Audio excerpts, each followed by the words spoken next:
Hello my dear friends, कैसे हैं आप और कैसे जा रहा है आपका वीक। मुझे मिली है आज एक नई सेल्फी स्टिक, तो मैं उसका ट्रायल ले रही हूँ। और क्योंकि मैंने सोच रखा है कि अब मैं ये यूट्यूब में व्लॉगिंग ही करूँगी, कुछ टिप्स आपको दूंगी, कुछ गाइडेंस आपको चाहिए तो कमेंट्स में मेंशन कीजिए। और मिलना चाहते हैं तो बहुत अच्छी बात है, हम आपसे अपॉइंटमेंट फ़िक्स करेंगे। खैर, आज मैं बात करूँगी क्विटिंग की। क्विटिंग, चाहे जॉब क्विटिंग हो, चाहे लाइफ क्विटिंग हो। जब भी क्विट वर्ड आता है ना आपके दिमाग में, तो समझ जाइए that you have been touched by the night of the dark soul. और इस स्टेट पे आप लीजिए स्वीट चेस्टनट, क्योंकि स्वीट चेस्टनट एक ऐसी रामबाण का काम करेगी जिससे कि आप खुद देखेंगे कि आपको कितना इफ़ेक्ट पड़ेगा। Quitting is never an option. आपको एक स्टोरी भी मुझे याद आ रही है कि मैंने बहुत टाइम पहले पढ़ी थी कि एक लड़का था, तो उसने सोचा एकदम रातों रात कि मैं अपनी जॉब क्विट करता हूँ और अब मैं ऐसी सब्जियां उगाऊंगा अपने गार्डन में और बैम्बूज उगाऊंगा अपने खेत में, कि एक तरीके का फॉरेस्ट बन जाएगा। और जब फॉरेस्ट बन जाएगा तो उससे उसको गवर्नमेंट बहुत फ़ायदा देगी। खैर, उसका जो गार्डन था उसमें सब्जियां उगी। फॉरेस्ट के लिए उसने बैम्बू सीड्स डाल दिए, फर्न्स डाल दिए, फर्न्स भी उगे, लेकिन बैम्बू सीड डालने का फ़ायदा नहीं हुआ। उसका जो एटीट्यूड था अपने काम के तरफ, उसमें वो फेल होता जा रहा था। वो देख रहा था उसे हर जगह से नाकामयाबी मिलती जा रही थी। तो एक बार वो अपने जो उसका फॉरेस्ट बनाने का आइडिया था, वो गया अपने फॉरेस्ट में, देखा बहुत सारे फर्न्स हैं, तो वहाँ ज़ोर से चिल्लाया भगवान से कि अब मैं ये सब क्विट करने वाला हूँ। ना मुझे अपनी वाइफ चाहिए, ना मुझे अपने बच्चे चाहिए, ना मुझे ये काम करना है। अब मैं सब छोड़ के जा रहा हूँ भगवान, और ये सिर्फ इसलिए क्योंकि ना तूने मेरे जॉब में हेल्प करा, ना तूने मेरे पर्सनल लाइफ में हेल्प करा। और अब जब मैंने ये करियर चेंज करके 3-4 साल लगाए, इतनी मेहनत की, इससे भी मुझे कुछ ख़ास फ़ायदा हुआ नहीं। तो मैंने सोच लिया है मैं आखिरी बार तेरे से मिलने आया हूँ। और सरप्राइजिंगली उसे भगवान की आवाज़ आ गई। भगवान कहते हैं तो तूने सोच ही लिया है सब कुछ क्विट करने का? हाँ। तूने बैम्बू सीड्स डाले? कहता हाँ। तो वो उगे नहीं। कहता 3 साल हो गए कुछ नहीं हुआ। तो वो बोलता है कि फर्न्स तो उग गए। हाँ, उग गए।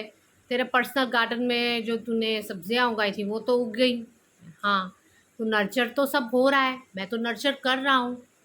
कहते पर मुझे सबसे ज़्यादा फ़ायदा तो बैम्बू से होने वाला था ना, और इसको फॉरेस्ट बनाना था मैंने, ये क्या कर दिया। वो कहता है कि बैम्बू को भी टाइम लगेगा जैसे तुझे टाइम लग रहा है। जब भी आपके पास कुछ ऐसी सिचुएशन आती है जहाँ पे आप समझते हो कि अब डेड एंड है, अब ये काम नहीं हो सकता, या अब रखा ही क्या है लाइफ में, छोड़ो ख़त्म करो, वो जो टाइम होता है ना, वो पेन जो होती है, वो पेन होती है आपको पुश करने के लिए, ताकि आप स्ट्रांग बनो।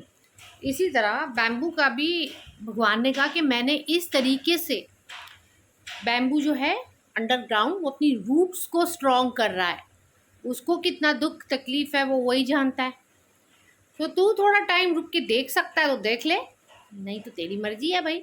मैं भी तेरे को हाथ तेरे सर से उठाया नहीं है, तेरे दुख में तेरे साथ चल रहा हूँ, लेकिन तुझे स्ट्रॉन्ग बनाने के लिए ये तकलीफ़ देनी बहुत ज़रूरी थी। तो वो बात मानता है, वो रुकता है, भगवान की बात मानता है। 3-4 साल लगते हैं और एकदम से बैम्बू ट्री उग जाता है। जब उग जाता है तो वो भगवान को थैंक यू बोलता है। तो भगवान कहता है आप बता तू कितना आगे जाना चाहता है? कहता है बहुत आगे। बोलते कितना आगे? जितना, कहता है जितना बैम्बू आगे जाएगा 5 फीट तक, तो उतना ऊंचा जाना चाहता हूँ मैं। तो वो कहते तू जितना ऊंचा जाना चाहता है उतने ज़्यादा दर्द के लिए तैयार हो जा, उतने ज़्यादा तकलीफ़ के लिए तैयार हो जा, क्योंकि मैं तेरा साथ कभी नहीं छोड़ूंगा। और कभी तुझे लगे कि तू अकेला है तो एक बार मेरी बताई हुई बात को ध्यान ज़रूर देना। तेरी रूट्स अंदर स्ट्रांग हो रही हैं जब तू दुख और तकलीफ़ झेल रहा है। तेरी रूट्स अंदर स्ट्रांग हो रही हैं जब कोई चीज़ तू मांग रहा है और मैं तुझे नहीं दे रहा। तो आई होप ये स्टोरी से भी आप काफ़ी कुछ समझे होंगे। और अगर स्टोरी आपको थोड़ी देर इफ़ेक्ट करती है फिर छोड़ देती है तो मेरी बात मानिए, वेदर चेंज हो रहा है, मूड स्विंग्स हो रहे हैं, रेस्क्यू रेमेडी के साथ स्वीट चेस्टनट बड लीजिए और आप फिर इफ़ेक्ट देखिए। तो चलिए आज ग्रैटिट्यूड चैलेंज में हम ग्रेटफुल होते हैं भगवान को तो है ही, हमेशा ही रहेंगे। हम ग्रेटफुल होते हैं अपने काम को, अपने कर्म को। कर्म करता चलो और फल की चिंता मत करो, कर्म करो। आप ऑफिस जा रहे हैं, चाहे आप बिजनेस कर रहे हैं, चाहे आप मेरी तरह यूट्यूब ब्लॉगर हैं, तो कर्म तो हम कर ही रहे हैं, बाकी फल उसने जब देना होगा तब देगा। बट ग्रेटफुल रहिए कि आप कुछ ना कुछ काम में बिज़ी हैं। तो आज ग्रैटिट्यूड अपने काम को दीजिए, जैसे मैं ग्रैटिट्यूड अपने काम को दे रही हूँ। देखिए मैंने सेल्फी स्टिक भी ले ली है ताकि मैं व्लॉग और बना सकूं अच्छे तरीके से। धीरे धीरे प्रोग्रेस होंगे पर हो जाएंगे। तो आई होप आज का व्लॉग आपको अच्छा लगा होगा। अच्छा लगे तो प्लीज़ लाइक शेयर सब्सक्राइब, और हाँ अपने व्हाट्सएप स्टेटस पे प्लीज़ ज़रूर शेयर कीजिएगा। कई बारी क्या होता है ना, हमें पता नहीं होता कि किसको कब एक हैप्पी मोटिवेशनल डोज की ज़रूरत है, और वो मिल जाए तो फिर क्या बात है। I hope batch flower remedies भी आपको अच्छी लग रही होंगी जो मैं आपको बता रही हूँ। अगर किसी और चीज़ में आप रेमेडी चाहते हैं तो बिल्कुल बताइए।